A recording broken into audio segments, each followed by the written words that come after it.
जय गुरुदेव। स्वामी जी महाराज के मुखार बिंदु से ये सत्संग के अमोलक वचन आप इसे ध्यान से सुने। जय गुरुदेव। और ये आत्मा के धन का दान है, आत्मा के ज्ञान का, आत्मा की सिद्धि का और आत्मा की शक्ति का और आत्मा के अमृत का ये सच्चा दान है। ये बाहर का वो छाया का दान नहीं है। इसलिए वो मंत्र नहीं है जो गुरु मंत्र, ये गुरु दीक्षा नहीं है, ये आत्म मंत्र है, आत्म दीक्षा है। इसलिए इसको नामदान कहते हैं। आप लोग इसको सम्मान से ले लो और ये सबके काम आएगा। हिंदू, मुसलमान, सिख, ईसाइयों के छोटे बड़े बच्चे और बच्चियों के ये अमूलक वस्तु है। ये हीरे जवाहरात से नहीं मिलेगी, चाहे जितना भी दुनिया में बांटो। जब उस प्रभु की कृपा हो जाएगी उन महात्माओं पर तभी वर्षा होगी। इसके पहले कुछ छेड़ने वाला नहीं, पत्ता नहीं हिलेगा।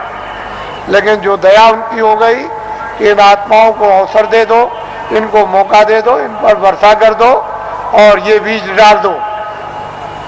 जब वो ऋतु और समय आएगा तो जम जाएगा। महात्मा फकीरों की मेहनत व्यर्थ नहीं जाती। तो मैं आदेश का पालन कर रहा हूं और ये सर्वोपरि आत्मदान आपको दे रहा हूं, उसको आप सम्मान से ले लो। और 2 मिनट, 4 मिनट, 5 मिनट, 1 मिनट, आधे मिनट मनुष्य दरवाजे पर, मनुष्य आत्म दरवाजे पर बैठकर आप जिस तरह से बताया जाए उस तरह से आप भजन करो। यहीं पर अगर दरवाजे पर बैठ करके आपने भजन कर लिया तो रिद्धियों सिद्धियों का सबका भंडार उदय हो जाएगा। यहीं से सब चीजें मिलने लगेंगी। लेकिन दरवाजा नहीं मिला और वहां बैठ करके भजन नहीं किया तो कुछ मिलने वाला नहीं है। वैसे ही खाली आए हो, अज्ञान में आए और अंधकार में आए, रोते हुए आए। जब जाने का समय होगा तो ज्ञान रखवा लेगा, देखना रखवा लेगा, सुनना और बोलना रखवा लेगा और एक पीछे से ठोकर मारकर रवाना कर देगा। इसलिए आप लोग संभल करके रहो। हम तो कोई जय गुरुदेव है नहीं। इस किराए के मकान का नाम आपका ही रखा हुआ, जो रखवाया होगा उस समय के पंडितों से, यह नाम तुलसीदास है। और जय गुरुदेव नाम उस परमात्मा का, ईश्वर का, भगवान का, उस सर्वशक्तिमान, उस ब्रह्म का, उस अल्लाह ताला यानी खुदा और गाड का नाम। ये किसी इंसान आदमी का नाम नहीं। तो जो नाम मैं भगवान का बोलूंगा सब लोग एक साथ बोलेंगे, आगे पीछे नहीं। जो नाम बोलता जाऊं सब लोग उच्चारण करना, जिससे हमको मालूम हो कि आप शुद्ध नाम का उच्चारण कर रहे हो। जब मैं बोल बंद हो जाऊं तो आप भी बंद हो जाना। बोलो जय गुरुदेव।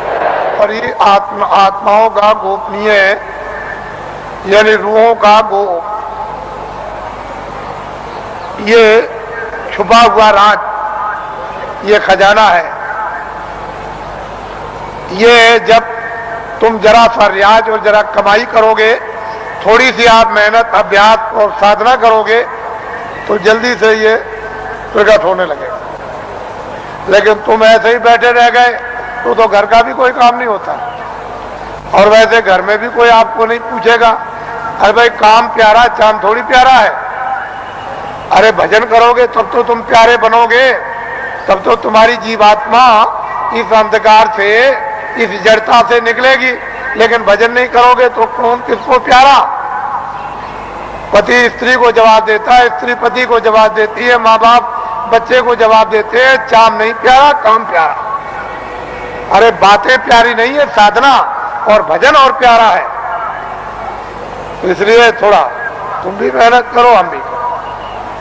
दोनों की मेहनत से ये हो जाएगा, काम पूरा हो जाएगा। आज गुरु महाराज का ये उनका पुण्य, जो संकल्प यहाँ छोड़ गए हैं, जो आशीर्वाद और आदेश जो दे गए हैं, ये सब उनकी चीज है। हमारे पास कुछ नहीं। उन्हीं का आशीर्वाद, उनकी दी हुई ये दौलत है, और उन्होंने आदेश दिया है कि इस तरह का जब समय आएगा तो बांट देना, वो आपको मिलेगी। उनकी ये स्मृति है, यादगार, कि ये खजाना महापुरुषों ने बांटने के लिए दिया है। ये उनकी यादगार, और वो सब चीजें ताजी। गुरु महाराज बड़े सादे थे, बड़े सीधे थे, बहुत सादगी थी, बड़े सीधे थे, बड़े भोले थे, लेकिन जानते सब कुछ थे। कोई चीज उनसे छुपी नहीं, सब कुछ जानते थे। और उन्होंने ये संकल्प, तो उनका ये संकल्प है कि जीवों को बहुत लाभ होगा, रूहानियत का, आध्यात्मिकता का। आगे सब लोग तैयारी करो, भंडार खुलेगा और सब लोग उस भंडार में प्रवेश होंगे, और असली खजाने की लूट होगी। लोग लूटेंगे अपनी अपने दामन, अपनी अपनी झोली, नेत्रों की झोली, नेत्रों का दामन, दिव्य नेत्र की झोली और दिव्य नेत्र का दामन फैलाकर, और माल की, अद्भुत माल की, दैविक माल की, वो खजाने की यानी लुटाई होगी। और हीरे जवाहरात ये उस लुटाई के सामने कुछ नहीं है। वो चेतन हीरे, वो अमृत के हीरे ऐसे बरसेंगे जिसको ये सब के सब इस मनुष्य रूपी मंदिर में अपनी आंखों से वो लुटाई होगी कि जो वर्णन में नहीं आएगी। आपको क्या मालूम है कि आकाश से क्या वर्षा हो रही है? तुमने अपना दरवाजा ही बंद कर रखा, तो वर्षा क्या पता चलेगी? अरे दरवाजा तो खोलो, मुंह तो खोलो, तब वर्षा मालूम हो कि कैसी वर्षा हो रही है अखंड। महात्माओं ने जो कुछ भी वर्णन किया है वो कटु सत्य है, उसमें जरा सा भी कोई गुंजाइश नहीं।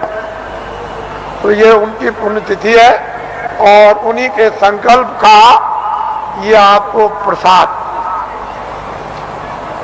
वो तो देने का एक आधार तो चाहिए, तो कोई आधार आपको, जो आधार है वो आपको दिया जाता है कि इसको आप संभाल करके ले जाएंगे। हो सकता है कि साल भर आपको अवसर न मिले, तो इसको आप प्रसाद को संभाल करके रखेंगे, और जरूरत पड़ने पर आप इससे काम लेंगे।